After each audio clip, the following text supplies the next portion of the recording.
Success is obviously not an accident. Veranda ES, where your dream becomes reality. ஏற்கனவே Marxist communist கட்சியின் சார்பில் இரட்டை இலக்கத்தில் தொகுதிகள் வேண்டும் என்று நாங்கள் தொடர்ந்து திமுக தலைமையிலான பேச்சுவார்த்தை குழுவிடம் தொடர்ந்து நாங்கள் வற்புறுத்தி வந்தோம். திராவிட முன்னேற்ற கழகத்தின் சார்பில் புதிதாக பல்வேறு கட்சிகள் சேர்ந்திருக்கக்கூடிய நிலையில் அந்த மாதிரி கூடுதல் தொகுதிகள் தருவது சிரமம். நீங்கள் தொகுதிகளை குறைத்துக் கொள்வதற்கு முன்வர வேண்டும் என்று தொடர்ந்து அவங்க வற்புறுத்திட்டு இருந்தாங்க.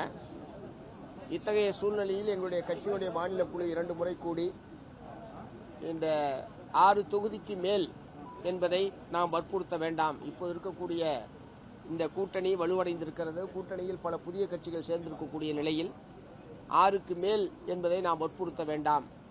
கடந்த 2021 சட்டப்பேரவை தேர்தலில் போட்டியிட்ட 6 என்கிற எண்ணிக்கையை பெறுவதற்கு பேச்சுவார்த்தை குழு முயற்சிக்க வேண்டும். கட்சி அதற்கான முயற்சிகளை எடுக்க வேண்டும் என்றுதான் எங்களுடைய மாநில குழு எங்களுக்கு அதிகாரத்தை அளித்திருக்கிறது. நேற்றைய தினம் இந்த பேச்சுவார்த்தை தொடர்ந்து நீடித்துக் கொண்டிருந்த நிலையில் நேற்றைய தினம் மார்க்சிஸ்ட் கம்யூனிஸ்ட் கட்சியுடைய அகில இந்திய பொதுச் செயலாளர் தோழர் MA பேபி உட்பட கலந்து கொண்டு நேற்றைய தினம் கட்சியினுடைய மாநில குழு கூட்டம் நடைபெற்றது.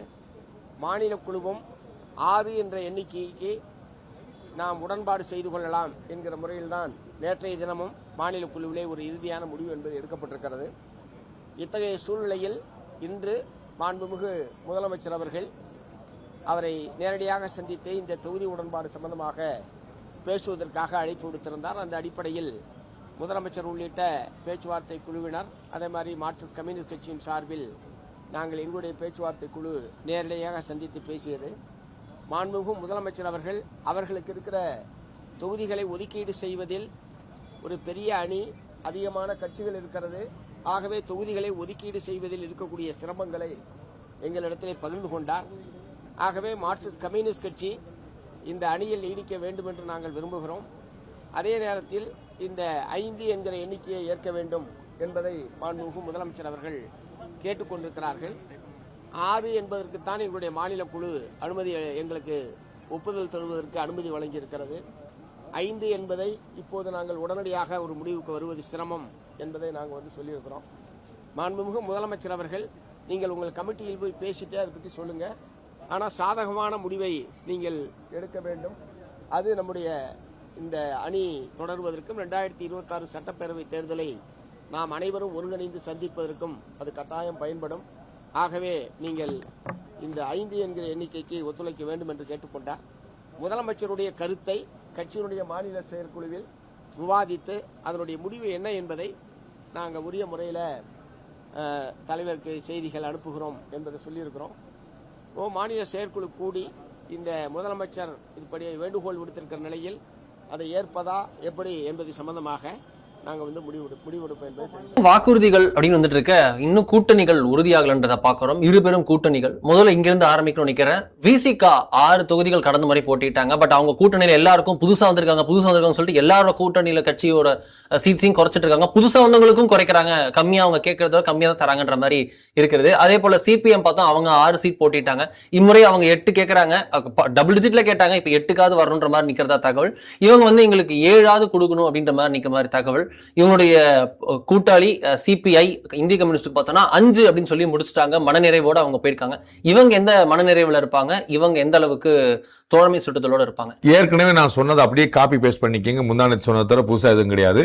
இவர்கள் எவ்வளவு கேட்கிறார்கள் என்பது பொருட்டே அல்ல. அவர்கள் என்பது எவ்வளவு கொடுக்கிறார்கள் என்பதுதான் விதி.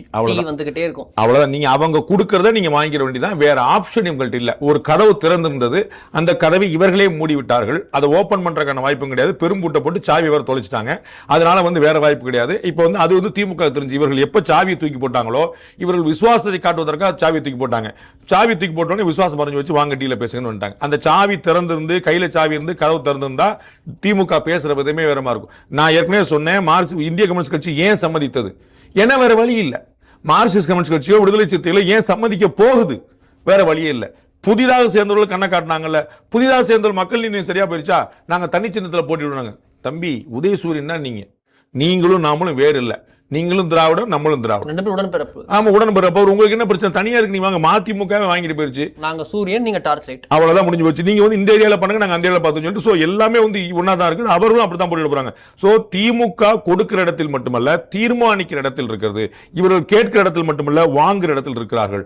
அதனால அந்த டீல் வந்து கதம். இவர்களுக்கு 6 கொடுக்க போறார்களா 8 கொடுக்க போறாங்கிற இடத்துக்கு நான் போல. அவர்கள் கொடுப்பதை இவர்கள் வாங்கியாக வேண்டும். திரு அண்ணன் திருமாவளவன் போய் தனியா பேசினாலும் சரி, அவர் வந்து மொத்தமா கூட்டமா பேசினாலும் சரி, திரு சண்முகம் ஒரு 4வது முறை பேசினாலும் சரி, இது எத்தனை முறை என்ன நடந்தாலும் டீ காஃபி வடை போண்டா அவ்வளவுதான். திமுக என்ன சொல்லுதோ அதே மகிழ்வோட அண்ணன் வைகோ எப்படி மகிழ்வோட ஏற்றுக்கொண்டாரோ அதே மகிழ்வோட ஏற்றுக்கொண்டாரோ. இதுதான் நிலைமை, வேற வழி கிடையாது. இருந்த ஆப்ஷன் எல்லாம் கதவு மூடிட்டாங்க. இது இவர்களே தேடிக்கொண்டது. அந்த ஆப்ஷன் ஓபன் மட்டும் இருந்துச்சுன்னா இன்னும் பேசிட்டு இருக்க முடியும். ஆப்ஷன் க்ளோஸ்டா. விஜயுடன் வந்து அந்த கதவு நான் உங்களுக்கு சொன்னேன், கதவு மூடி சாவி தூக்கி போட்டாங்கன்னு சொன்னேன். புதுச்சேரியில் என்ன நடந்துருக்குன்னு பார்க்கணும். நீங்க அங்க புரிஞ்சிடும் உங்களுக்கு. புதுச்சேரியில் எல்லா கதவும் திறந்திருக்கு. எல்லா கதவும் திறந்திருக்கனால இருக்கிற கூட்டணிக்குள்ளே பயணம் ஓடிட்டு இருக்கு. போத் அலையன்ஸ், ஏடிஎம்கே அலையன்ஸ் அப்படிதான் இருக்கு, ஐ மீன் பிஜேபி அலையன்ஸ் அப்படிதான் இருக்கு, காங்கிரஸ் அலையன்ஸ் அப்படிதான் இருக்கு. 15 போட்டிட்டு 13 போட்டிட்டு ஆளுக்கு 15 அதுலயுமே நாங்க போய் வேட்புமனு தாக்கல் பண்ணோம். நல்ல நாள் பார்த்து நாமினேஷன் பண்ணி விட்டாங்க. அப்படி ஓடி யுகாதிக்கு ஒரு 10 பேர், அமாவாசைக்கு ஒரு 10 பேர் போய் நாமினேஷன் பண்ணிட்டு வந்துட்டாங்க. அப்ப புதுச்சேரியில கதவு திறந்திருக்கு, போட்டி கடுமையா இருக்கு. இங்க கதவு மூடி சாவி தூக்கி போட்டாங்க. சிம்பிளா இருக்கு. அப்ப தலைவர் வந்து அமைதியா இருக்காரு, ஒரு பிரச்சனை கிடையாது. எங்க போயிருவாங்க? சாயந்தரம் வந்துருவாங்க. சாயந்தரம் போயிட்டாங்கன்னா காலைல வந்துருவாங்க. காலைல போயிட்டாங்கன்னா 23ஆம் தேதிக்குள்ள வந்துருவாங்க, கவலைப்படாது. சோ இது வந்து வேற வழி இல்லாம இவர்கள் பண்ணி கொண்டாங்க. அதனால வந்து திமுக எவ்வளவு பெருந்தன்மை காட்டும் எனக்கு தெரியாது. நான் பார்த்திருக்கோம், நம்ம திமுக தலைவருக்கு வந்து ஒரு ராசியா டாக்டிஸா அவருடைய டீமுடைய சக்தியான தெரியல. அவர் வந்து என்ன நினைக்கிறாரோ அதை கொடுத்து வாங்க போறதுல. போன முறை 2021 தேர்தலில் எல்லாரையும் 6ல் அடக்குனதே பெரும் ஆச்சரியம். அது என்ன ஆச்சரியம்? ஸ்பெஷல் ஐட்டம் பின்னாடி வச்சிருக்கோம் பாருங்க. இந்த முறை 5ல் அடக்குறாரு. உங்களுக்கு புரியுங்களா? அப்போ போன முறை 6 வந்தாங்க. இந்த முறை எல்லாம் அண்ணன் திருமாவளவன் கோமா இருக்காரு. சண்முகம் எல்லாம் சாதாரண கிடையாது. அண்ணன் பயங்கரம். அப்படி அதெல்லாம் போட்டு ஆளுக்கு வைகோ அண்ணன் 6 வாங்கிட்டு போனாரு. இப்போ 3 வந்து 4 வாங்கிட்டு போயிருக்காங்க. அதுல 3 வந்து இது ஒரு இப்போ இவங்களும் குறைஞ்சிட்டு பாருங்க. போன முறை எல்லோரும் 6, இந்த முறை நீங்களும் மார்க்சிஸ்ட் கம்யூனிஸ்ட் கட்சி 1 இல்லை ஆயிடுச்சா? மதிமுகவுக்கு ஒரு பாடம் என்ன? நீங்களும் மார்க்சிஸ்ட் கட்சி 1 இல்லை. மார்க்சிஸ்ட் கட்சிக்கு 5 சீட். இத்தனைக்கும் அவர்கள் 6 போட்டி 2 வென்றவர்கள். மதிமுக 6 போட்டு 4 வென்றது. உங்களுக்கு புரியுதா? உதயசூரியன் சின்னம். அப்ப என்ன, நீங்க 4 போட்டிட்டீங்களா, அதனால உங்களுக்கு 5 தான். அவங்க 2 தானே ஜெயிச்சாங்க, அதனால அவங்களுக்கு வந்து 4, அவங்களுக்கு வந்து அப்ப 5. இப்ப மார்க்சிஸ்ட் கம்யூனிஸ்ட் கட்சிக்கு என்ன வச்சுப்பாங்க, எங்களுக்கு கூட கொடுங்க. அப்ப 2 தானே வென்றீங்க. அப்ப யாரு குறைச்சு கொடுத்துருக்கணும்? மதிமுகவோட இந்திய கம்யூனிஸ்ட் குறைச்சு கொடுத்துரும். அது இல்லை, இந்திய கம்யூனிஸ்ட் கூட வந்துருச்சு.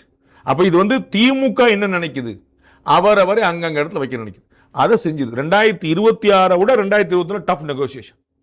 அது பியூட்டிஃபுல்லா பண்ணுது. ஸோ அவர்கள் என்ன தீர்மானிக்கிறோம் அதாங்க. அண்ணன் வந்து பார்த்தாரே, நேர பேசினாரே, கமலஹாசனுக்கும் அதுதான், திருமாவளவனுக்கு அதான்.